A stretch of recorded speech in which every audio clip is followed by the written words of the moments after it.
Hey, welcome back to What's Burnin' here on Lake TV, KB, and some interesting developments here in the lake area in recent days. On Tuesday, November the 9th, Skelton Tactical in Osage Beach was raided by the ATF.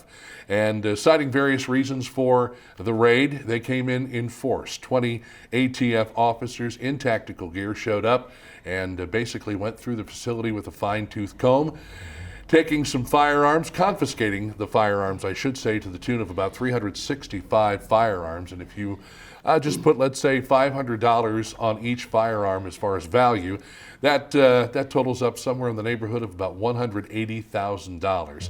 The owner is Jim Skelton. His brother is Ike Skelton, and Ike joins me on What's Burnin'. Ike, great to see you. Thank you for having me, KB. Let's talk a little bit about the situation that occurred, because you were just doing your daily business. Just came in normal like every other day, and sat down and kind of got getting the day going. I had some keys that I needed to make that early and get early and back to some folks. And right about 8:30, here comes my brother, and there was a gentleman that came in, just a friend, to talk. But here comes these individuals. I noticed from right through the window. We have a window in the front, and he had the tactical gear on, and helmet, ballistic helmet, the whole 9 yards. M4 full automatic rifles. M4s are kind of distinct, and they came in. A couple of them had weapons drawn. They didn't point them at us or anything of that nature. But they did come in force, at least 8 deep, just in that particular portion of it all. And they told us to stay right where we were, nobody move. And they began to tell us that they are going to effect a search warrant. They have a search warrant for Skelton Tactical. And I wanted to pick up my phone because I was stunned. Right. I had no clue. And of course, that's the way they want it to be, So I picked up my phone. I was like, well, I got to record this. This is crazy because, this day and age, we need to have that evidence, for ourselves. I mean, because look, you want to think that these folks are doing truly what they're supposed to be doing, but I think we've seen in this country now, especially the last several years, that they're not quite as pure as the wind-driven snow as I might think. So I wanted to record this, and they took my camera, put it down on the counter, and said, no, I cannot record it. I tried to grab it again. They were a little more forceful about things at that point, and then started asking me about whether we had any firearms behind my counter. Physically or vocally forceful? Vocally. They didn't physically do anything to me until they commanded me to stand up, and I told them there's no firearms here. I carry my sidearm for self-protection. I have a CCW, concealed carry permit, so I carry. And he wanted to know that, and I told him I'm armed, and made me stand up. Took my weapon from me, emptied it, left it laying there, frisked me, and told me they were going to search our building too, and that there's a little separation of those two buildings. I don't get into a whole lot of detail, and we don't have a lot of time, but so they were going to search it. They made me and my apprentice go outside. We were not allowed in the building anymore, and we went through a few different things that finally allowed me back into my building to do my job, because I protested rather heavily to all of it, what was going on. Obviously, I didn't have much of a leg to stand on, but I tried. And I told them that their warrant doesn't cover my side of the building, and I told them some things. And I think they maybe agreed, because we wound up in a situation where I could come back into the building. But they did do a search of my side of the building as well. I had some firearms in there in a back room that I told them about. And they took all of those weapons, laid them on my brother's side, closed the cage that he has there, and nobody could get in there again. Let's kind of try to determine what the issue was. What brought the ATF in force to Skelton Tactical? So what brought them to do what I'm about to explain that they did, I don't know. I don't know what the precursor was.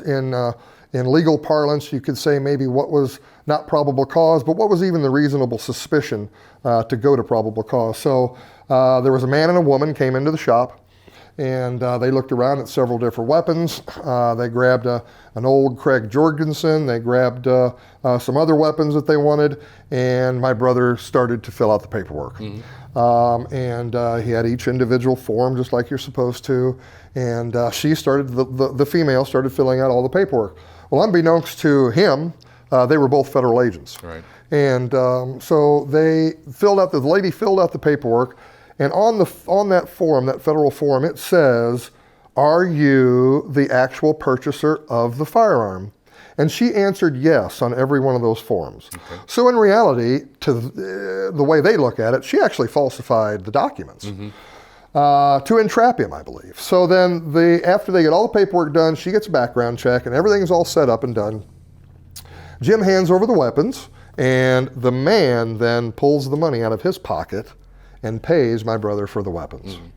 So what they're saying is that man bought the weapons and not the woman that filled out the form.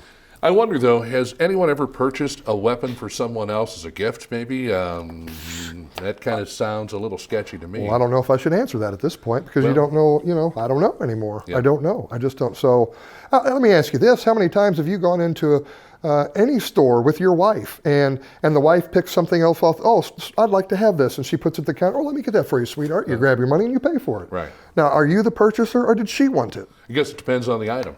Well, I suppose it is. Obviously, it does in this case. It does in this case, yet she lied on the form. Now, there have been other folks that came into the shop and filled out that form and said, no, they weren't. They weren't buying it for themselves, and he refused the sale. Right. So if she would have been honest on that form, he would have refused the sale, and we wouldn't be here today. So they come in, they confiscate all of these weapons, and it sounded like they were pretty serious about things. What do you think as far as the way it was handled? Was there a need, I guess in their mind, the ATF decided to bring in all of these officers, agents, whatever you want to call them, in tactical gear, I guess to send some sort of a message? Well, certainly to make you know that they're there seriously. Don't try to resist them. Don't bother with what they're doing. And, to me, it just harkens on the big arm of the government. I mean, we've talked about various times, look what they've done to other people around the country for no reason whatsoever, bringing all this tactical gear and equipment and armored vehicles. Roger Stone, yes, absolutely. So, I think it's just another way for the federal government to say, we are bigger than you, we're more powerful than you, and do not resist. Basically, for folks who don't know, Roger Stone told a lie or lied to the government, and they showed up at his house at the crack of dawn with federal agents in tactical gear. They had even an amphibious sure did, an armored vehicle that was there, I guess, to assist in case he tried to jump in a boat and take off. Well, he was in Florida, Well, so. That's true. Or maybe those guys were just bored and needed something to do. I don't know. So they showed up for that particular instance. But something that was obviously overblown by leaps and bounds, yet they did it anyway, I guess, again, to prove a point. So it leads back to how this all came about in the first place as far as the ATF showing up in Camden County. Do you think local law enforcement was, certainly there, the Camden County Sheriff's Department, the city of Osage Beach. Do you think any of those folks were alerted to the presence of the ATF? None of them showed up for quite a while. None of them showed up at all that I'm aware of. And I don't know that, I don't know what the impetus was. I can't, I think they had to go through some sort of a process before they go get the search warrant. Well, the search warrant was gotten after the entrapment buy. Right. So there's that. That's their probable cause. Where they got to that, I just don't know at this point. Maybe we'll find out someday. But when they unseal the warrant, I suppose. But I don't know. It would be. It's just. I don't know, folks. Speaking of the warrant, did you get to really sit down and read through it? No, as a matter of fact, I didn't get a copy of it. I didn't get to see it at all. Yeah. They showed it to my brother Jim through the gate that's there. If you've been in the shop, and they showed it to him, they explained what they're going to do. And it's very vague, like most search warrants. And I guess when it comes to the ATF and firearms, they can pretty much steal anything they want to take from you. My sister-in-law told me this morning that they actually wound up taking his sticky notes that he had on the desk. Nice. So they've taken the computer, they've taken any kind of electronic recording device, anything of that nature. Like I said, the sticky notes, all of his paperwork, all of his forms, even tablets and anything that he had written notes in for whatever reason. Right. They took all of that stuff. They've taken all of it. So I'd imagine they'll go through that with a fine-tooth comb and see if they can't find something that is more egregious. It has only been several days since this happened. Actually, it happened yesterday. Yesterday. But we're as far as TV is concerned. But no, that's fine. Tuesday, November the 9th is when it went down, and that's why I wanted to mention that when we began the interview, so people understand that. But what, if any, direction do you have at this particular point as far as pursuing legal representation? Have you talked to anyone from the ATF? Have they reached out to you to explain to you what your options are? They gave Jim a big packet of paper that I guess he's going to have to fill out to try to get this stuff back. I don't know the procedures. I'm sure it's going to be incredibly costly.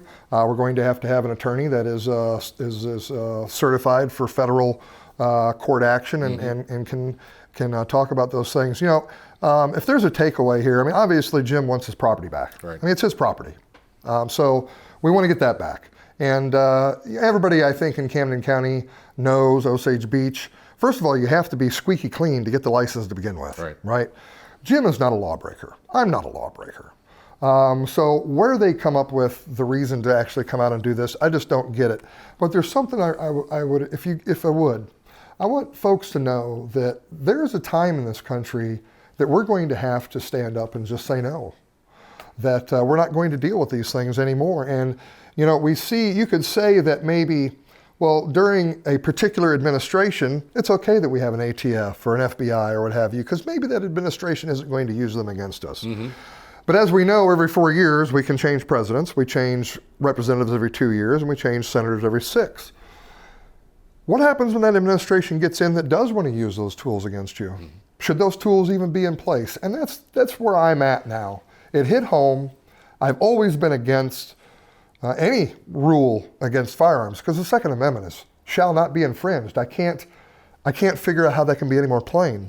But from at least the 1930s, the first Firearm Act, when they got rid of fully automatic weapons, and then you start getting into the 70s and the 80s, and they've cranked up more, and then they did the background check. There was a time that you could buy a firearm from a mail order catalog. Right, I remember those days. You could do that. Sure.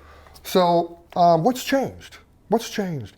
I think the heart of man has changed. But the more rules that you place upon the heart of man, the more you can see that the heart of man is going bad. So I fine with punishing bad folks, but the good folks that are just doing what they want to do in life and pursuit of happiness should be left alone. So we really need to question, are these rules that we have in place just? And do we need to start looking at turning back a lot of these things and just doing away with a lot of the restrictions we have on our freedoms? I guess what we need to consider here is, are the rules made for a certain group of people while other people are allowed to abuse those rules and use any means necessary to come in and obtain, confiscate firearms or any of those things? I mean, we could sit here all day and hem and haw over this, but is one set of rules basically put together for one group of people, and then the other group doesn't have to abide by the rules, or, as I said, use any means necessary to get what they want? Sure, there's some that obviously. If you're a criminal, you're not going to obey by the rules. And you know, how does and see, that's the problem with these arbitrary rules.